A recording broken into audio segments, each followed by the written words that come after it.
Hey everyone, welcome back to the Ohio Valley Real Estate Report. I'm Johnny Kazumka with our co-host Blake McNeely. Morning. And today we are talking about everything you need to know about being a first-time buyer in our market, or actually any market. So there's some advice we're going to dispel to people. And if you have any questions, you can feel free to comment or type anything below. We'll try our best to answer them in real time. So Blake, good morning. Morning. How are you? Not too bad. So first-time buyers. I know you're relatively new to the real estate world from our last podcast, but it is something that you are going to experience over and over again. And there are some key things that I think you and everybody should know as far as how to work with that. It's surprisingly not as difficult as most people may think. A lot of this is centralized about what lender that you use. And it's strongly encouraged working with someone local, just mainly because if something does come up during that transaction, you can usually go and talk to that person face to face and get some better results than sending email that may get ignored. So, for sure. So as far as it's concerned, it's really boils down to what I would refer to as a government-backed loan. So what I mean by that, government-backed loan is just another way of saying first-time buyer loan. And when you borrow money from, let's just say, a local bank, for example, you're not let's just say you go to WesBanco, you're a first-time buyer, and you go to WesBanco and you say, okay, I'm applying for this loan. You're not getting money from WesBanco at that point. You're getting it from a government entity. And the three main sources are USDA, FHA, and VA if you're a veteran. So USDA, being the Department of Agriculture, basically is a government entity that will lend out mortgage money.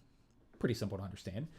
But there is a lot of bureaucracy that comes with those types of government programs. In fact, things like peeling paint, attic accesses, even gutter downspouts, and we'll get to the intricacies of that in a minute. But what are your thoughts as far as what you've seen? Yeah, for sure. It's actually kind of interesting. I had someone just last week who was just coming out of the ROTC, got injured, so they were being honorably discharged, and they were looking to go with a VA loan. And they started asking me some questions about that, what the process is, that kind of thing. So I guess, from your standpoint, if you were dealing with, a veteran who was also a first-time home buyer in that kind of situation, just coming out of like the college years, what would you recommend to them? Well, yeah, so VA is a great benefit. And the big appeal to these first-time buyer programs or government-backed loans, for example, is the low barrier for entry. So, for example, a VA is a very perfect type of government-backed loan for it, as an example.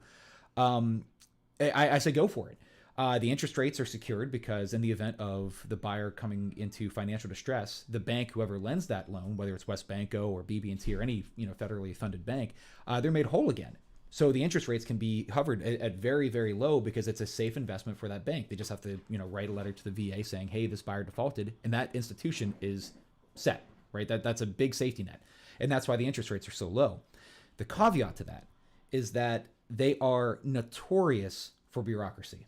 And anyone that is experienced anything with VA, and I've worked with VA buyers, even on the VA healthcare at times, I see it more often that they express the frustration with how they handle that kind of thing. It's like every time that there's an issue, they want to solve it with more paperwork. So if you're a first-time buyer, if you're a veteran, if you're thinking of buying, just be prepared for a lot of that bureaucracy. It's a shame to me that our active service personnel that can see active wartime, that can see some of the most heinous things that humanity has to offer, and then come home and say, this house won't conform because it's missing a handrail.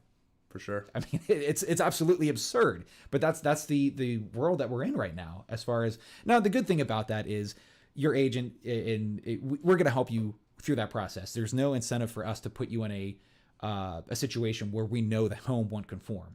But for the general buyer, they usually perceive, okay, I talked to my lender, I'm qualified for X amount of dollars, and I'm going to go buy a house for that amount of money. And that's where they draw the line. They have no knowledge base of what will or what will not finance through VA or FHA or any government loan. And the hard part is, neither do we. You ask 5 appraisers one question, you get 5 totally different answers. Right. So for your buyer, for example, do they end up going that route? It's sort of still fresh in the works now, so I recommended some different lenders, and we'll see where it goes. Sure.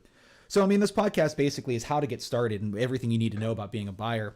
And the first thing that you need to do to get started is working again with a local lender. Getting pre-qualified is the very first step in any major financial transaction, housing being, among them. And there's plenty of incentives. So if you need help getting connected, do you want to introduce the buyer's guide here? Yeah, for sure. We have at all of the Harvey Goodman branch offices, we have a home buying guide. You can see that there. You can also find it on clickharvey.com or either of our websites. We'll put a link to it. And this is really a good resource for, if you're a first-time home buyer, because, there's a lot of those different intricacies that you can miss and that sort of thing. But this guide really helps you to go through it. It's designed really well. And it's a good resource to have and sort of walk you through that process. And your agent can help you with that too. Yeah, so all the contact information is in there. So basically, it's as simple as getting pre-qualified, finding out what your budget is and what type of loan, and then finding a house that fits that budget and that type of loan. So all loans on a monetary value are not created equal. So for example, USDA will differ from FHA and VA and conventional, and even cash. But if you need help with that, again, we'll get you started and walk you through that path. I'm sorry, we're getting some comments here.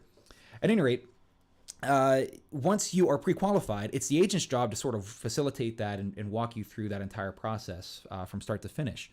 Like I said, it does us no good to put someone into a situation where we know that the house won't necessarily pass. A lot of times we get people that go online and go to Quicken, for example, not to point anybody out, but they'll say we're pre-qualified for $50,000, FHA financed, and we want to buy a house in the Wheeling area or something. And there's not much that will conform to FHA at that price range because usually $50,000 or below may need some repair. So what do? Right? We have to nuance around that kind of stuff. The other thing that you need to know about being a first-time buyer is the differences in between those types. So for example, USDA is a great first-time buyer loan, 0 down payment. You can finance your closing costs, which we'll get to here in a minute, into the life of the loan. But there are some barriers to that. For example, you can't make a specific amount of money per year, which would disqualify you, or you can't buy using USDA financing into a metropolitan type of area, like Wheeling, for example. You can't, Sure. If it has a 26003 zip code, USDA typically won't finance. So you find these types of things like for sale by owners, and a buyer comes along and they meet each other and they want to accept an offer. They get halfway through and then get derailed because nobody knew that was a term. The lender doesn't necessarily walk you through the intricacies of it. A good one will, a local lender will, but things like, again, if it's an online lender that doesn't know our market, these things happen all the time, and we get phone calls all the time. Man, I already paid for a building inspection, a title, and an appraisal, and I can't buy this house anymore. I wish I'd have known, 3 weeks ago, because we could have stopped all this. Yeah, working out financing early on in the buying process is always a good thing. Yep. So again, it's really that simple as far as being a first-time buyer is just kind of getting some consultation with a local lender and a local agent, and it doesn't cost anything. It's free. And once we have those puzzle pieces together, we can start building you a picture of what it looks like and how to make that work. But again, you'll be pleasantly surprised if you haven't bought anything before. The barriers for entry, I think they even reduced the minimum credit score down to, I want to say 600. There are loans that have 0% down, and you, again, the USDA, including your closing costs, you can just show up to the closing table. You don't have to have a down payment. You just show up with a driver's license, and you get handed a set of keys.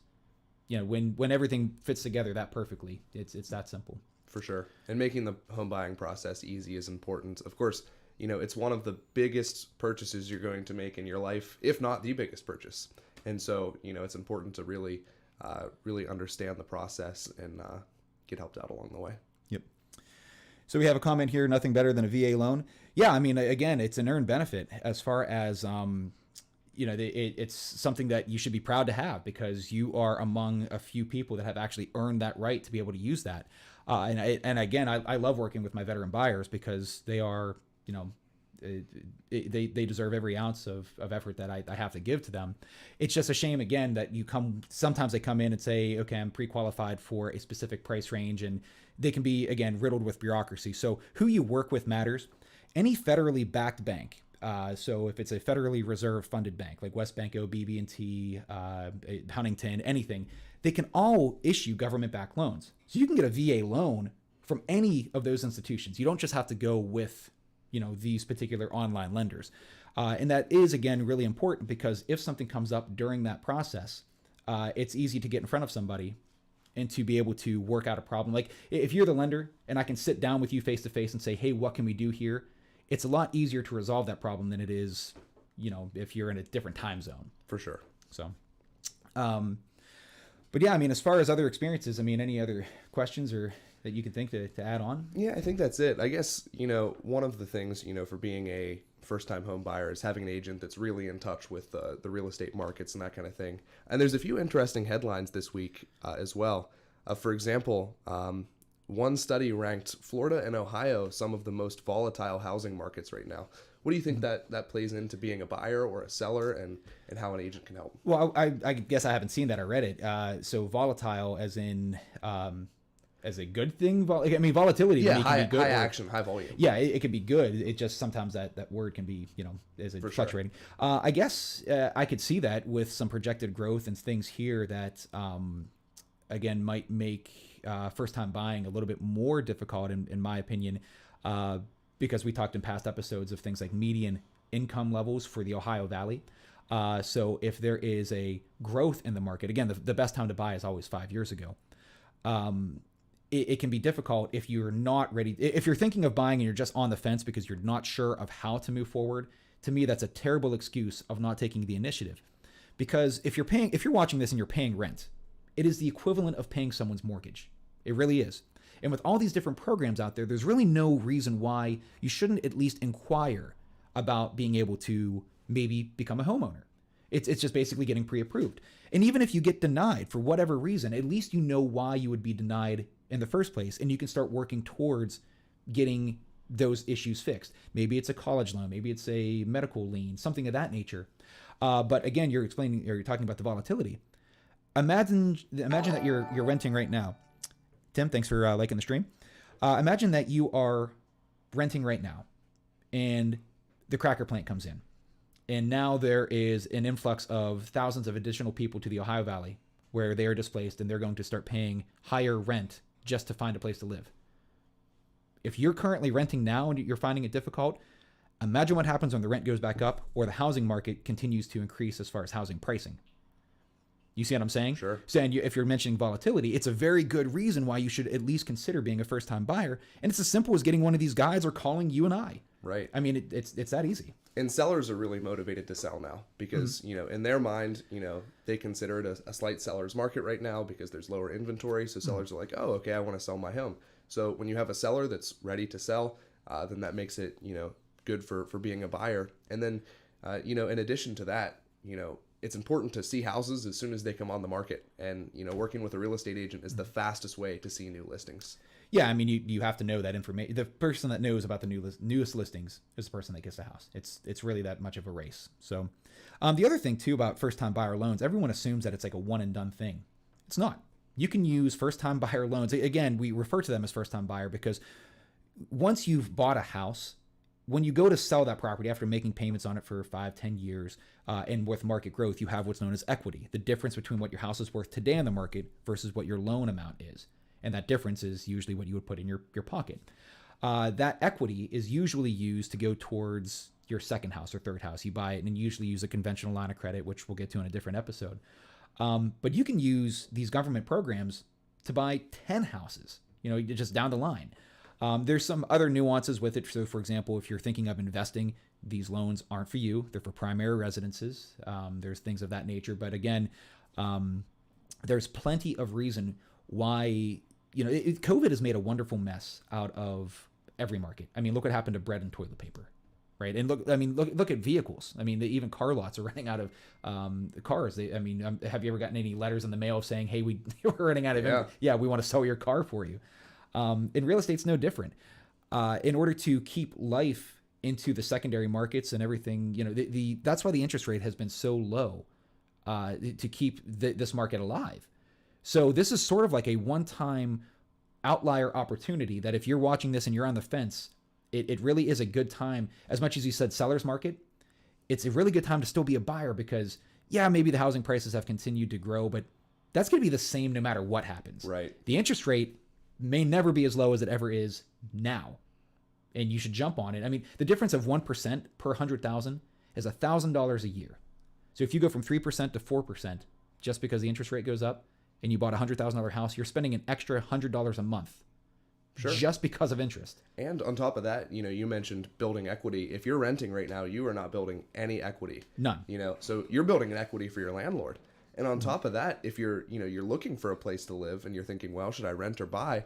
I mean, another headline, it says right now that renting a home is even harder than buying one because of the hot market. And that's very true. So, if you focus on buying, you're going to build that equity. You're not paying someone else's mortgage, and it's probably going to be easier to get in. Sure. So let's talk about the buying process as far as it's concerned. Generally speaking, there's not so much a difference between the process of buying, even with different types of loans. So from government backed to conventional to cash, there's usually 3 phases. There's the inspection phase, the title phase, and the appraisal phase. And what we've been talking about over and over again is these first-time buyer loans. They are fantastic to work with. Most buyers qualify for them relatively easy because low barriers, low credit score requirement, debt-to-income ratios are lower. You can finance your closing costs, things of that nature. But again, they come with some of this bureaucracy. If you are an appraiser, and if an appraiser is watching this, they have a tremendous job, a burden on their shoulders because they have to wear 10 hats at the same time. They have to make sure the condition of the home matches. They have to make sure the value of the home matches. And surprisingly, we've been told that they will appraise a house, the same exact house, at different values based off of the type of loan that is on the contract, which doesn't make much sense. I mean, the home is made of the same material. It's made of the same square footage. But again, there's guidelines of how that all, for an FHA loan, they might be able to only use comps within a specific zip code, where conventional, they could probably reach out a little bit and find something. And that matters. I mean, it's a huge difference because if you're in the middle of a transaction now and the appraisal comes in low, it can stifle your pathway to home ownership. I mean, it can actually stop everything in its tracks. So it's really important that if you're going to go down this path as a first-time buyer, it's not necessarily the most difficult thing, but you don't want to make a mistake and be halfway through something and then, have the rug ripped out from under you because it can be painful, especially financially. Right. And it's not something to be scared about either. There's lots of people that can help you through the process. Mm-hmm. It's definitely a challenge to buy a home for the first time, but something that lots of people do because everyone has to do it for the first time once. Well, it's a walk of life. Yeah, I mean, it's usually the first time buyer, then you upsize, and then you stay there for a little while, maybe upsize again, but then you downsize towards the end, and it's always. I've always said real estate rivals as a basic human need, just slightly above, if not equal to, food and water. I mean, it's February, so if it's cold outside, you might have a full belly and everything's fine, but if you're sleeping outside, it's a hard life, and we've seen what can happen as far as our market and people being displaced by you mentioned volatility again. It's a good news article. In fact, we'll probably have to put that in the link so people can read it themselves. But remember back when the first initial wave of oil and gas came in and rent went to about $1.50 a square foot. 1,000 square foot house is renting out about $1,000 to $1,500 a month. And the average person in the Ohio Valley could not afford that. And they were all displaced. What happens if that happens again and you're watching this and you're renting and you had this opportunity to pick up a phone and get started and you just kind of put it off because you weren't sure where to start? If that rent comes back, what are you going to do? Right. It's really that difficult. So, and just like we mentioned too, if you think that, renting is maybe a safer option or something, there's pros and cons to both. Sure. But, it's hard to rent now. Yeah, I mean, I'm not beating anyone up about renting. It certainly has its own perks and appeals. But again, it's sort of something that, I've always questioned why, the biggest thing was oil and gas workers. They would come to the area, they'd stay here for a couple months, and then they'd be on to the next job. But they all come usually from a specific company or an HR department. And I've always found it intriguing why an HR department necessarily wouldn't just buy the house or a house, put their people there, and then turn around and sell it once the job was done. Right. And it's, again, it's just one of those things that it's going to drive demand, especially if that cracker plant is ever announced, or we're talking about, what was it, IBM building in Columbus. And while we're not necessarily the closest to Columbus, I mean, we're still within a sphere that I think we could probably see some impact from that. But yeah, I mean, as the market continues to move forward, there's no signs of it slowing down in the immediate future, at least not from where I sit. Right. Especially here in Ohio, you've got industry coming here in the Ohio Valley with oil and gas, IBM, Intel. in the closer to the Columbus region. This is a growing area, not a shrinking one. Sure. Okay. Well, any other insight you want to add? And I think that's all. yeah. Well, if you have any other questions, feel free to leave us a comments. You can call us, email us. All of our information is on our websites. Again, these buyer's guides, they're free to download or to pick up at any one of our brokerages. We have them in St. Clairsville, Wheeling, Martins Ferry, Steubenville. We're all over the valley. But thanks for watching. I'm Johnny from Harvey Goodman. I'm Blake McNeely. And we'll see you next time.